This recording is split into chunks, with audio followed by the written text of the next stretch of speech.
Yeah, this is natural fitness lifestyle. I haven't been on here for like a week, but I would like to talk about the guidelines for dieting and training for a natural bodybuilder.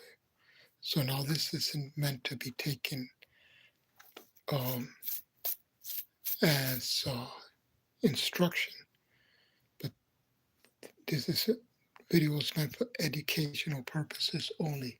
In other words, I'm not telling you what to eat. I'm not telling you how to train. I'm just simply explaining the best methods that are out there, the best methods according to scientific guidelines. So the thing is with natural bodybuilding is first you have to eat clean. What that means is you're not really you not looking to eat like processed food, canned foods, packaged foods, you know, things with artificial ingredients. You're looking to keep your diet without artificial packaging, artificial foods. Should eat fresh foods, fresh fruits, vegetables. Uh, Again, this is not meant to be taken. I'm not telling you what to eat, but this video is meant for educational purposes. So, fresh fruits, fresh vegetables, fresh meats, fresh eggs, dairy. These are things that are important in the natural bodybuilder's diet. If you Now there are like natural supplements out there, and the best ones to choose from, if you're going to choose like a vitamin mineral, they should be organic and they should be whole food based. If you take synthetic vitamins, most of them are not utilized as well as a whole foods based. So whole foods based is more like the extracted food material,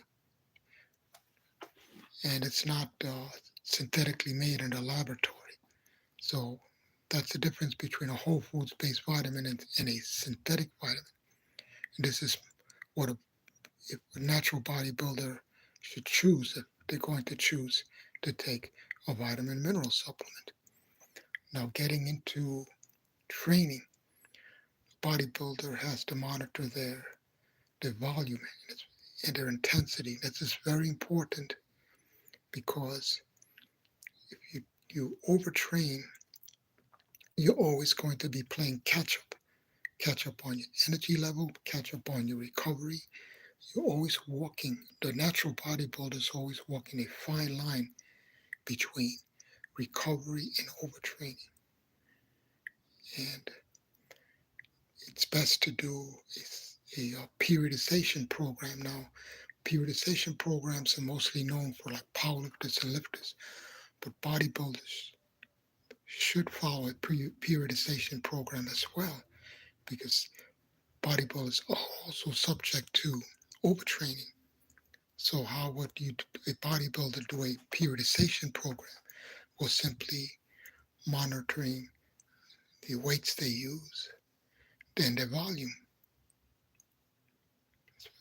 Just like a lifter does, you vary your volume as a bodybuilder, so you could train with high volume at times.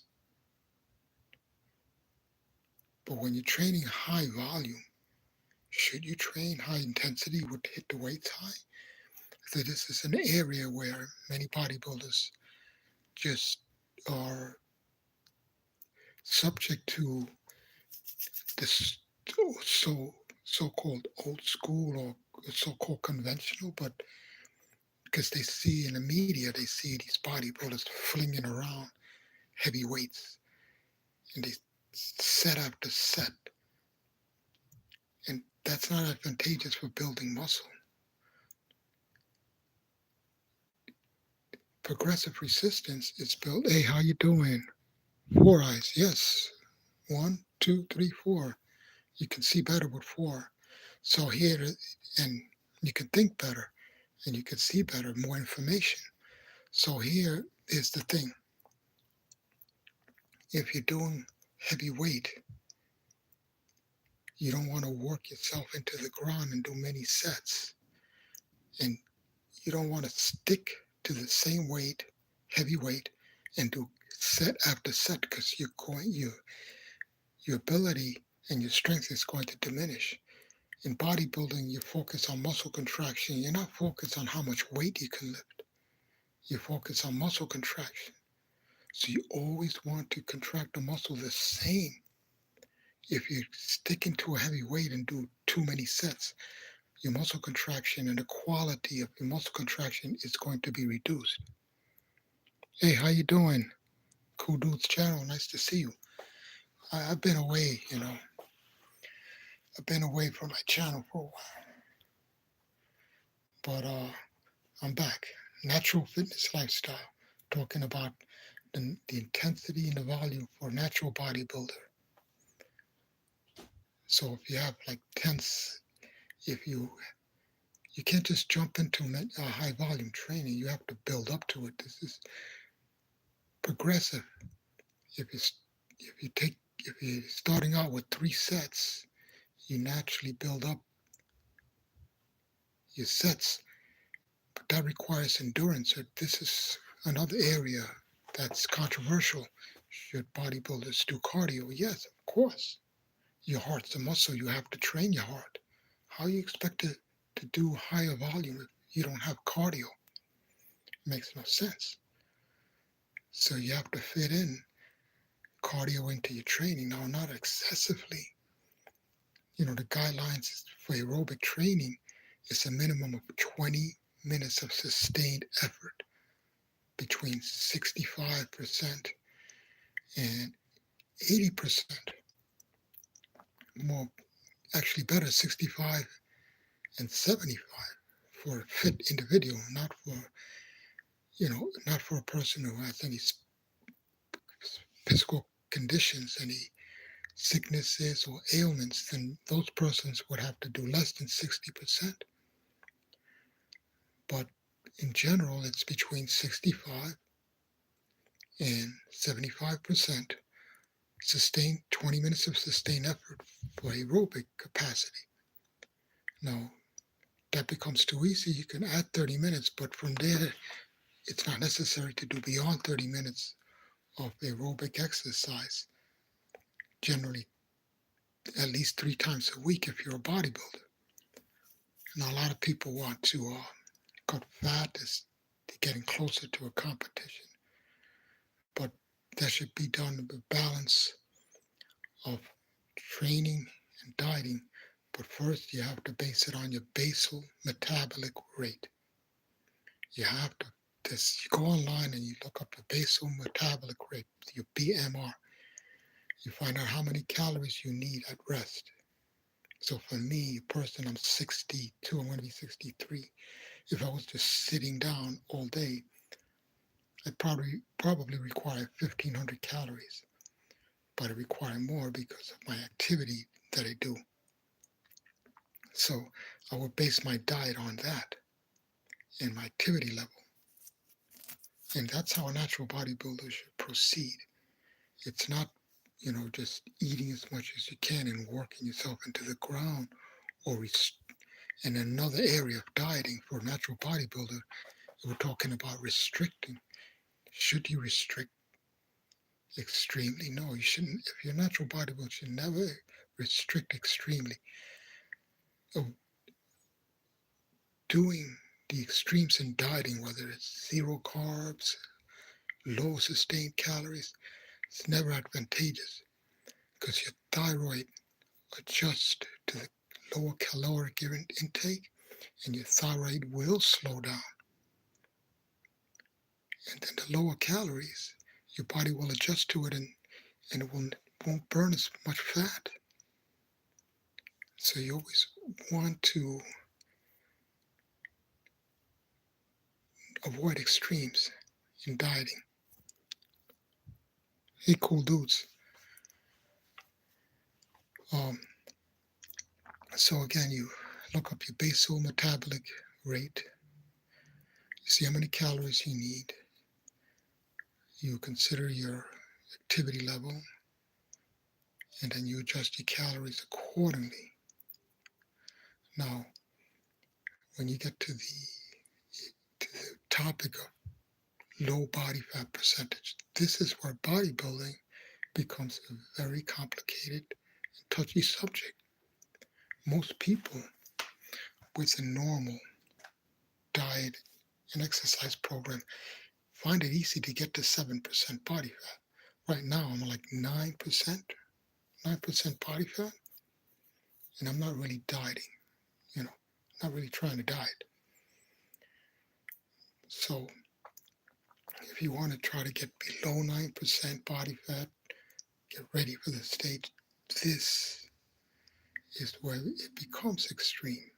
So let's face it, but even then, if you're trying to get to this low body fat percentage, it is best and healthiest to cycle your calories, cycle your intake. It's not always a sustained low intake of calories or carbs or fat.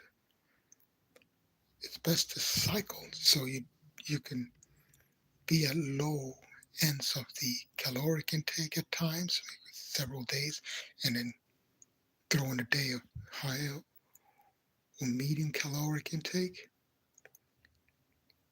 So never should be sustained low caloric intake. Your metabolism will slow down. Every and like I said, I'm not telling you to do this, but this is just meant for educational purposes. So in using this as an example, throw in every 3 to 4 days, throwing in a higher caloric intake could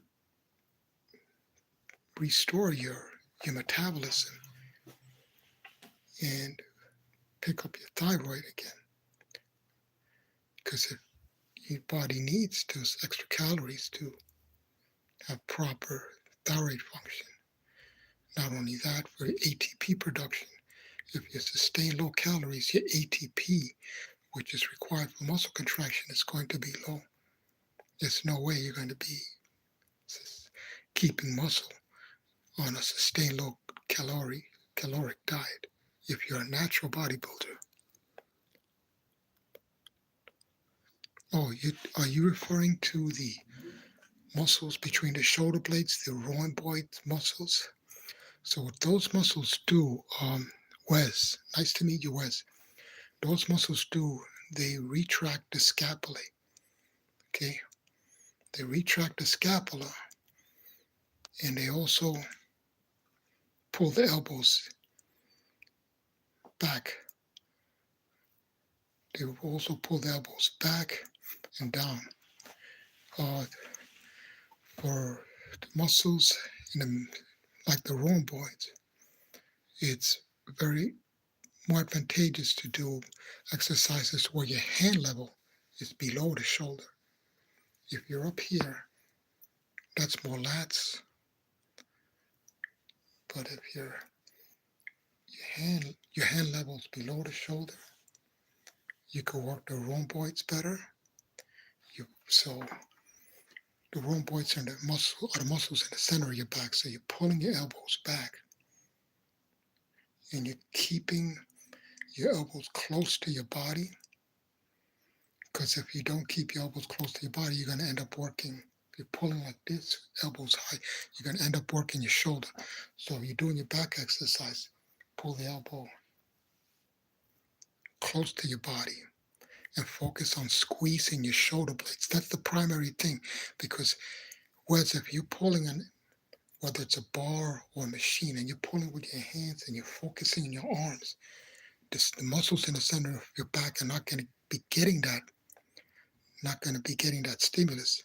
So you always want to think behind you, your shoulder blades, squeezing those shoulder blades together.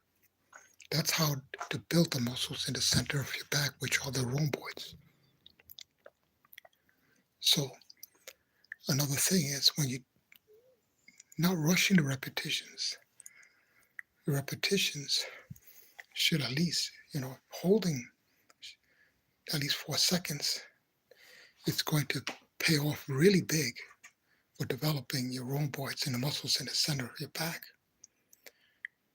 And another thing that I found too is holding the contraction and pulsing between sets. If you're going to do an overhead double biceps, pull your shoulders back, pull your elbows and your shoulders back. This is going to help you feel the muscles in the center of your back. Then when you go do your sets, you focus on the same feel, on the same position of your shoulders blades squeezing together. So like you're always moving.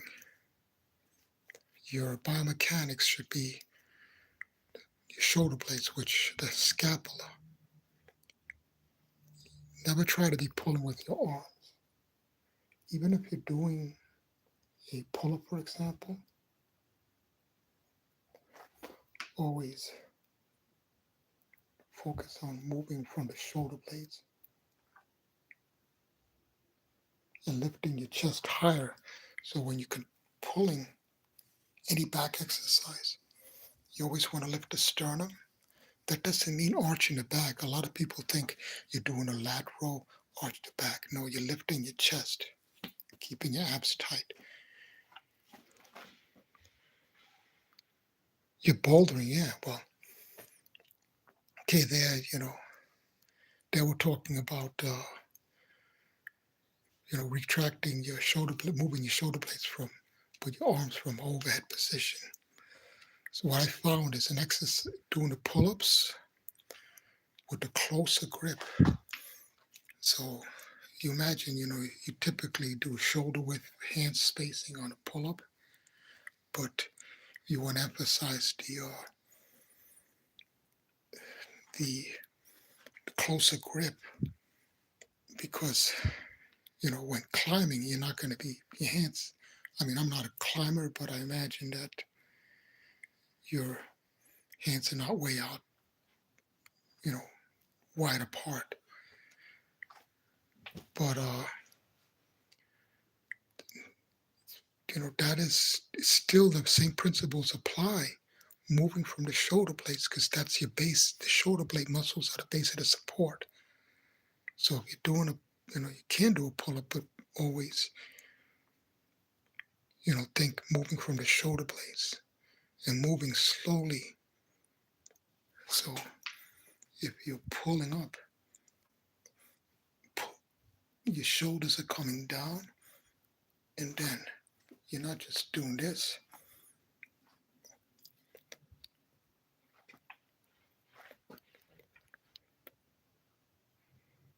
So the pros have the elbows down. They pull in rather than hang. Or you mean, are you referring to climbers or pro bodybuilders? They have the elbows down, but like the elbows and shoulders at this. Oh, okay, yeah, the elbows and the shoulders at the same height. Yes, yes, but I'm not referring to the climbing technique. I'm referring to a pull-up exercise to target and focus on strengthening the rhomboids. Now, another thing that I found very advantageous and it's important is the static contraction. And you brought up a good point, Wes. They don't pull their elbows and their shoulders down. They have to statically contract those shoulder blades, their rhomboids, to hold the muscles in the center of your back. I imagine that is what looking for when you're climbing, is stability of the center of your back muscles. Those exercises, you could do Supermans with your hand out,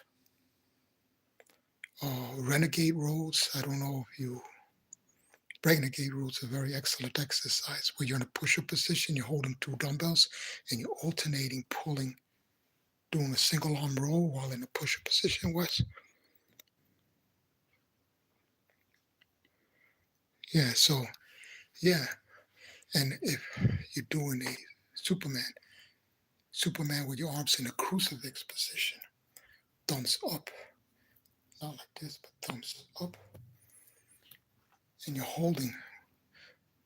See, you can also do that in more difficult variations. So the Superman in the crucifix position on the floor, you can go on an exercise ball, because it's not just the strength of your raw boy, it's not the strength of the muscles in the center of your back, of course, as you well know, it's the endurance. So you're going to looking to build the endurance in those muscles as well. Um, Inverted rolls, where you're not just pulling up here, you're in a parallel position, you're pulling towards your chest, and not just pulling, but holding. You can hold a minute or more, because it's specifically for climbing. Stop the shakes. Yeah, the shakes, you mean like muscle shakes? Yeah, or shaking, or the shakes, or the yeah. I was just trying to like demonstrate, but I mean, I'm going from close up to far.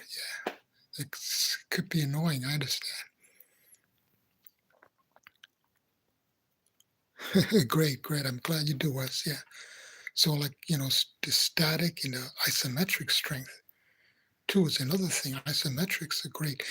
I don't know if you've ever experimented with chains, of exercise with chains.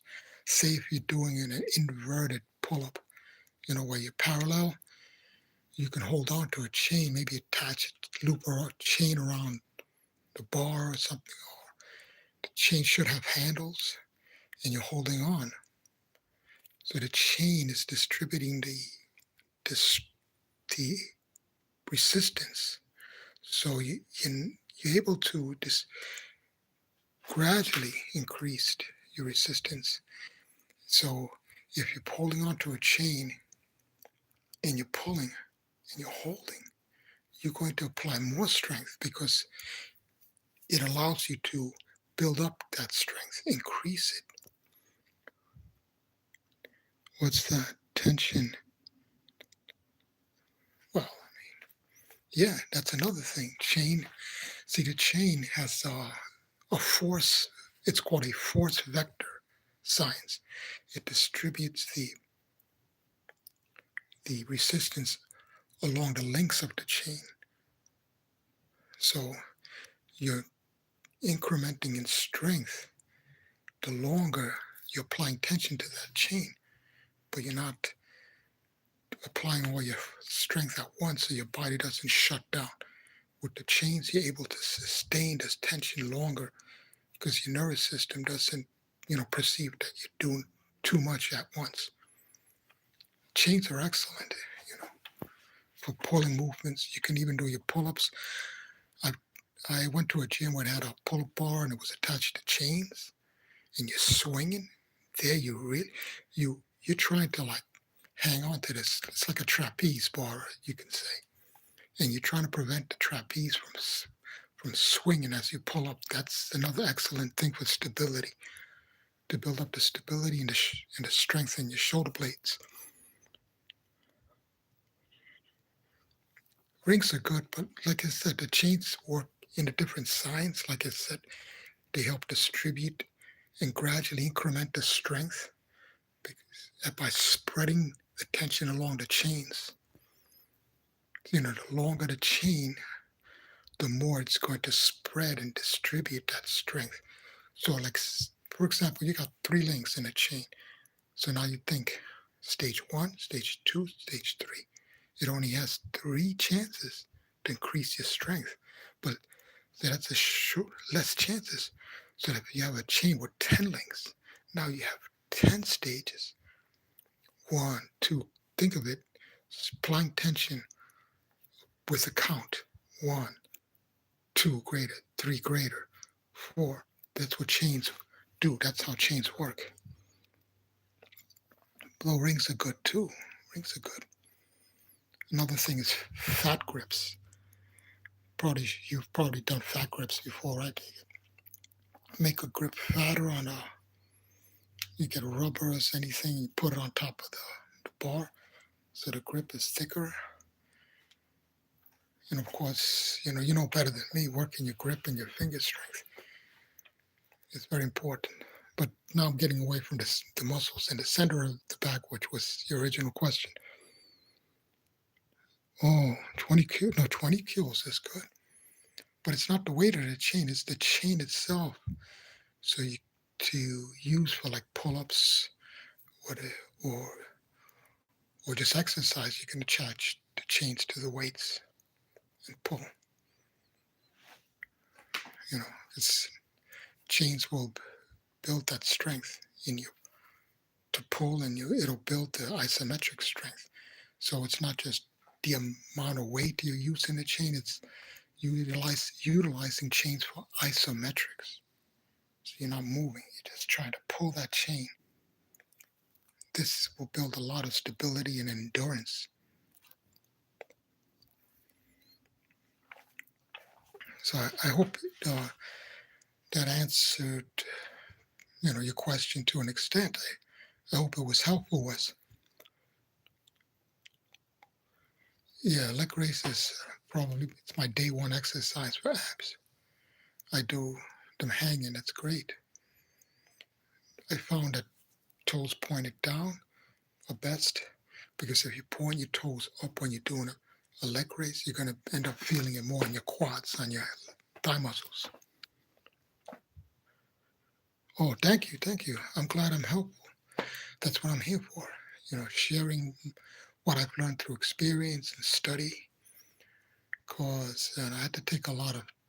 I used to be a trainer, and with a trainer, you have to be certified, but that's not enough because you you have to recertify. You got to take continuing education courses, but even that's not enough because you always have people dogging you. Other trainers like, oh, you don't know what you're doing. You're like, I know this, trying to show off. So I always have to be up on my game. I mean, if I'm a freelance trainer, especially I'm out on the field, you always got like sharks, people trying to make you look bad. They come out with a quote, they're quoting some freaking physical principle, and I don't want to look dumb. So I have to be up to date on my information. So that's why, that's how I learn. It motivates me to learn. Yeah, thank you. Yeah, I mean, getting hurt, it's not good because then you can't do what you love. Your sport to move, to get out and move. I mean, I got to do my abs in a little while. And, if I'm hurt, then I can't do that. I've never missed an ab workout since 1998, 3 days a week. I never want to. I say to myself, let's say I had an operation. The doctor's going to say, oh, just like sit down and take it easy. The moment they take their eyes off of me, I'm going to do my abs. Some kind of way to do my abs. I'm going to find a way.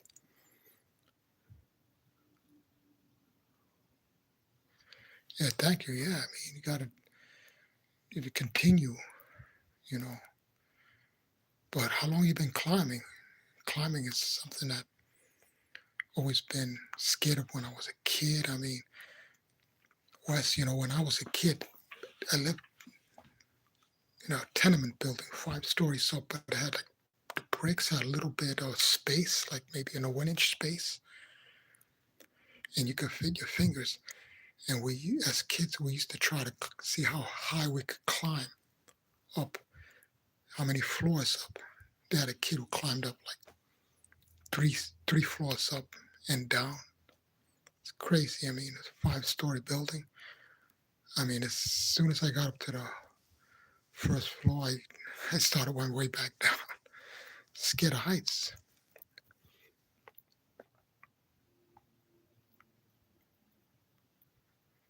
Oh yeah. I mean, I found like that 1 inch space here.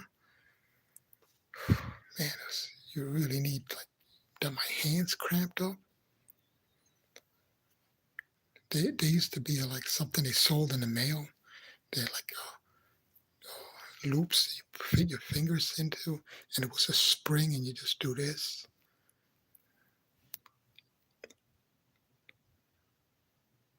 Oh, so it starts at the fingertips. Wow, it's cool. I do pinch grips. I take a flat weight, and I do this later today, and I just grip it like this, grip my fingers flat straight, and with my thumb, and I try to hold the weight. I'm up to 3 10-pound flat, perfectly flat plates, and I hold it. I hold like 30 pounds for like between 10 and 20 seconds. Not a big deal, but I'm trying to keep my grip strong. They say that a man's lifespan is, well, that's getting another subject. Or the tips of my fingers. Okay. Yeah, that's a lot harder. That's a different ball game. Because I take the plates around here up to the middle of my finger. But I'm going to try with the tip of my finger. Thank you, Wes. Now that's another level. Yeah. Always trying to reach another level, though. Lower the weight. Yeah. Yeah, definitely. Yeah. Try with 10 pounds. That'd be good exercise. Take, and, working with sand. I don't know if you work with sand, but yeah, that's for the grip's very important. Not many people like work on a grip. Take like they sell like these axle bars. It's like a square. So instead of the handle being the bar being round, it's a square, and you just grab it like this. And you try to lift it. One time I did 115 pounds, but that's not nothing. There's people who do like 250. Oh, that sounds really serious. It's great talking to you, Wes. You can follow. I got to go and do my apps now. You can follow up with any questions or any feedback or anything you want to say on my channel. It's really great talking to you, and I appreciate it. Thank you very much. And I hope what I said, is helpful, and you've been helpful to me. So, like I said, you can, follow up and on my channel, and have a great day.